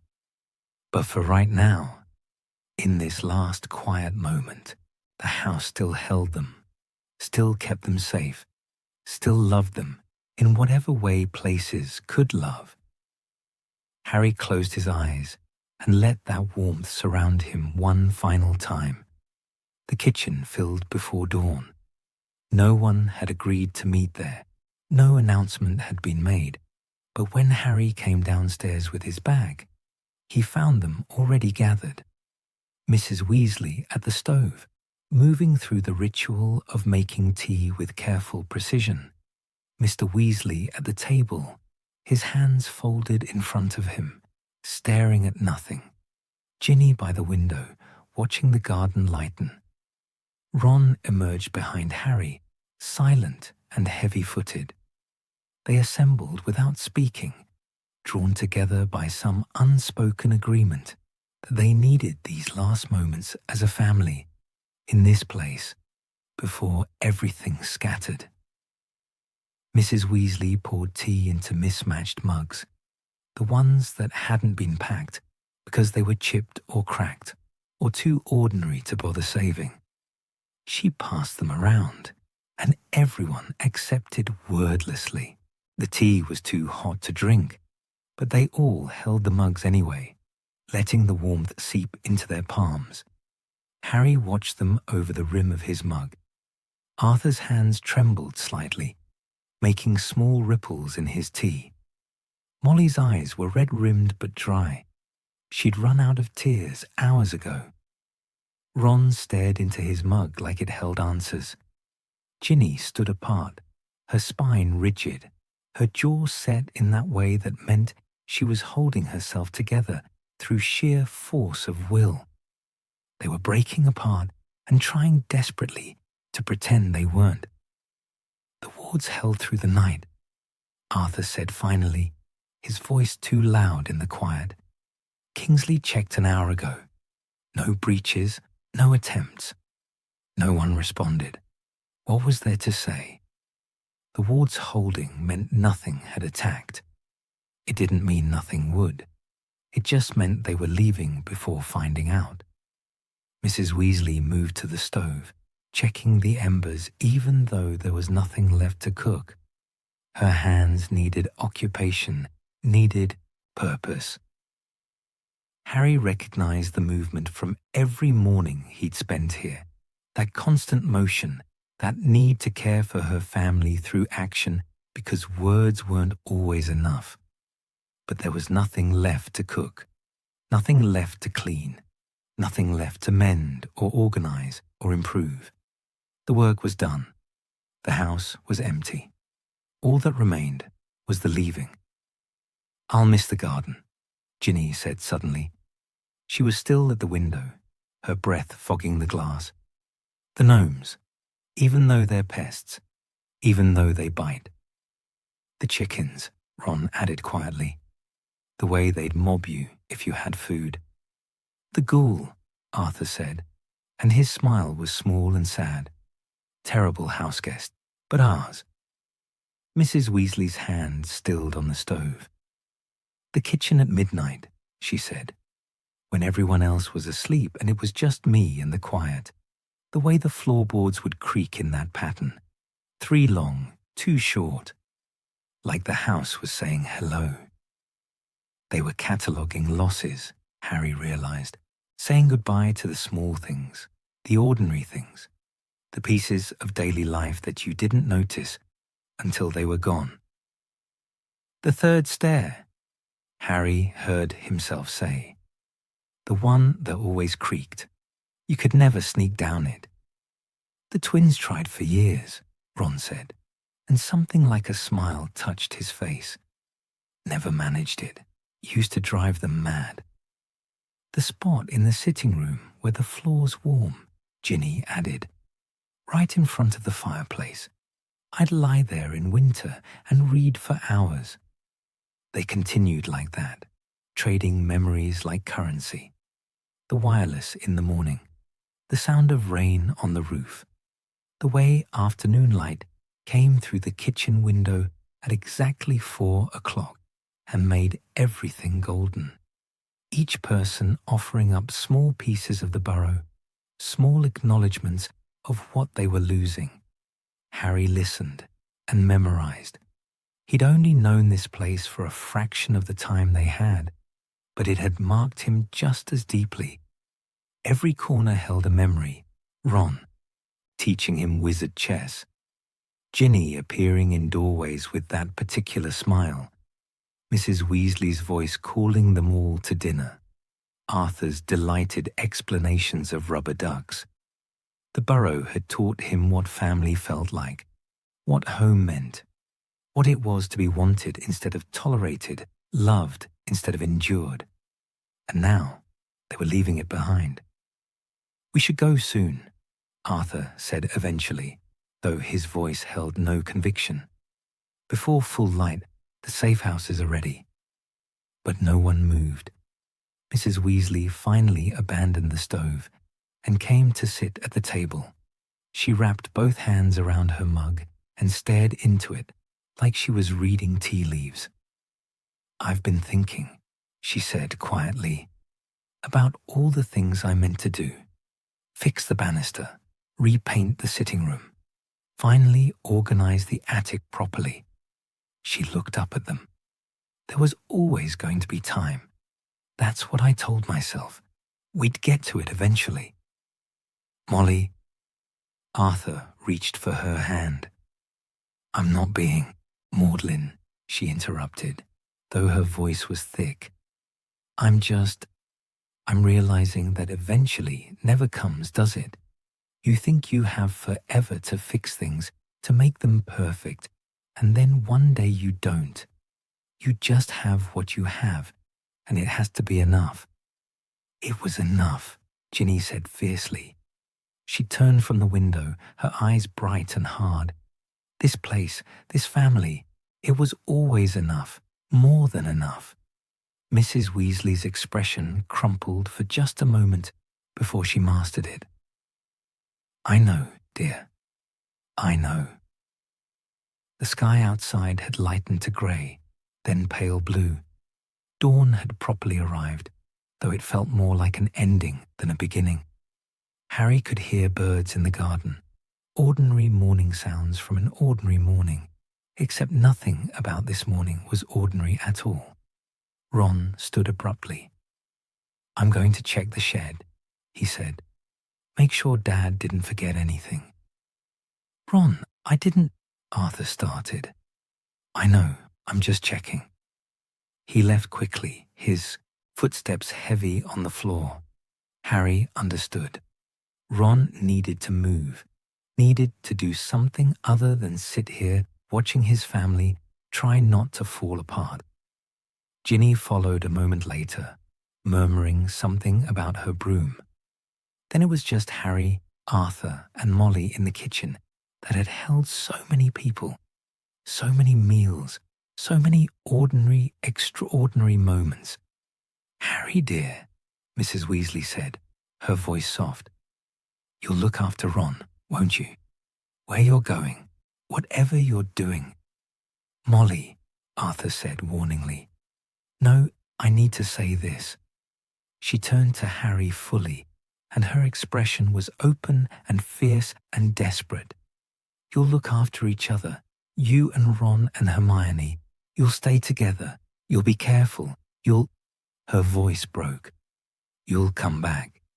Harry wanted to promise, wanted to swear that yes, they'd be fine, they'd survive, they'd all come home safely. But he'd learned not to make promises he couldn't keep. So instead he said, "We'll try. We'll do everything we can." It wasn't enough, but it was honest. Mrs. Weasley nodded once, accepting what he could give. Arthur stood and walked to the window, looking out at the garden. "I built so much of this with my own hands," he said. "The shed, the extension, the reinforcements. I thought—" He stopped, his throat working. "I thought if I made it strong enough, it would keep them safe forever. That's what fathers do, isn't it? Build walls between their children and the world." "Arthur," Mrs. Weasley said gently, "but walls aren't enough." He turned back to them, and his face was open and sad. "Love isn't enough. Magic isn't enough. Sometimes the world is just bigger and crueler than anything you can build against it." "But you still build," Harry said quietly. "You still try. That matters." Arthur smiled, but it didn't reach his eyes. "Does it?" "Yes." Harry stood, crossing to stand beside him at the window, because they knew they were loved. Every day, in every room, through every wall you built and every ward you placed, they knew. That stays with them. That's stronger than any protection spell. Arthur's hand gripped Harry's shoulder, tight and grateful. They stood together, looking out at the garden that was becoming visible in the growing light. Gnomes stirring in their holes, chickens emerging from their coop, everything ordinary and eternal and about to be abandoned. Ron and Ginny returned together. Ginny was carrying her broom, and Ron had Arthur's toolbox, which clearly hadn't been forgotten but needed to be held anyway. They stood in the kitchen doorway, neither of them quite willing to enter, as if crossing the threshold would make the leaving real. "It's time," Mrs. Weasley said softly. She stood, smoothing her robes in that automatic gesture. "The order will be waiting." Still, no one moved. Harry looked around the kitchen one last time. The scarred table, the listing shelves, the clock with its 9 hands pointing to mortal peril, the window that looked out on the garden, the doorway that led to the rest of the house, the rest of the rooms, the rest of the memories. He thought about the burrow standing empty, the rooms silent, the stairs uncreaked, the kitchen cold. All that warmth and love and ordinary chaos just gone, waiting for a family that might never return. Mrs. Weasley moved first. Finally, she walked to the back door and opened it, and morning air flooded in, cool and fresh, and carrying the smell of grass and chickens and earth. The smell of home. They filed out one by one. Arthur last, his hand lingering on the door frame the way it had on every ward he'd removed. Harry watched him mouth something. Maybe goodbye. Maybe thank you. Maybe just a wordless acknowledgement of everything this place had been. Then Arthur stepped outside and pulled the door closed behind him. He didn't lock it. Harry noticed that immediately. The deliberate choice not to lock the door, not to seal the house, not to make the leaving. Permanent, with something as final as a turned key. Arthur caught him noticing. "Can't lock it," he said, his voice rough. "If I lock it, that means I think we're not coming back." Mrs. Weasley's hand found his, gripping tight. They walked together toward the apparition point, at the edge of the garden, the whole family moving as one unit for what might be the last time. The Order members were there, waiting. Kingsley, Remus, Tonks, others. They stood respectfully back, giving the Weasleys space for this goodbye. At the gate, Mrs. Weasley stopped and turned back. The burrow stood behind them, crooked and familiar in the morning light. Smoke should have been rising from the chimney. The wireless should have been playing. Someone should have been moving behind the kitchen window. But there was nothing. Just an empty house that had loved them, waiting to see if they'd come home. "It's still ours," Ginny said suddenly, fiercely. "No matter what happens, no matter who comes or what they do, it's still ours." "Yes," Mrs. Weasley whispered. "Yes, it is." Ron's hand found Harry's shoulder, gripping hard. Harry reached for Ginny's hand, and she took it without hesitation. For just a moment, they stood connected. This makeshift family that had claimed him, this place that had taught him what home meant. Then Kingsley cleared his throat gently. "It's time." They separated slowly, reluctantly.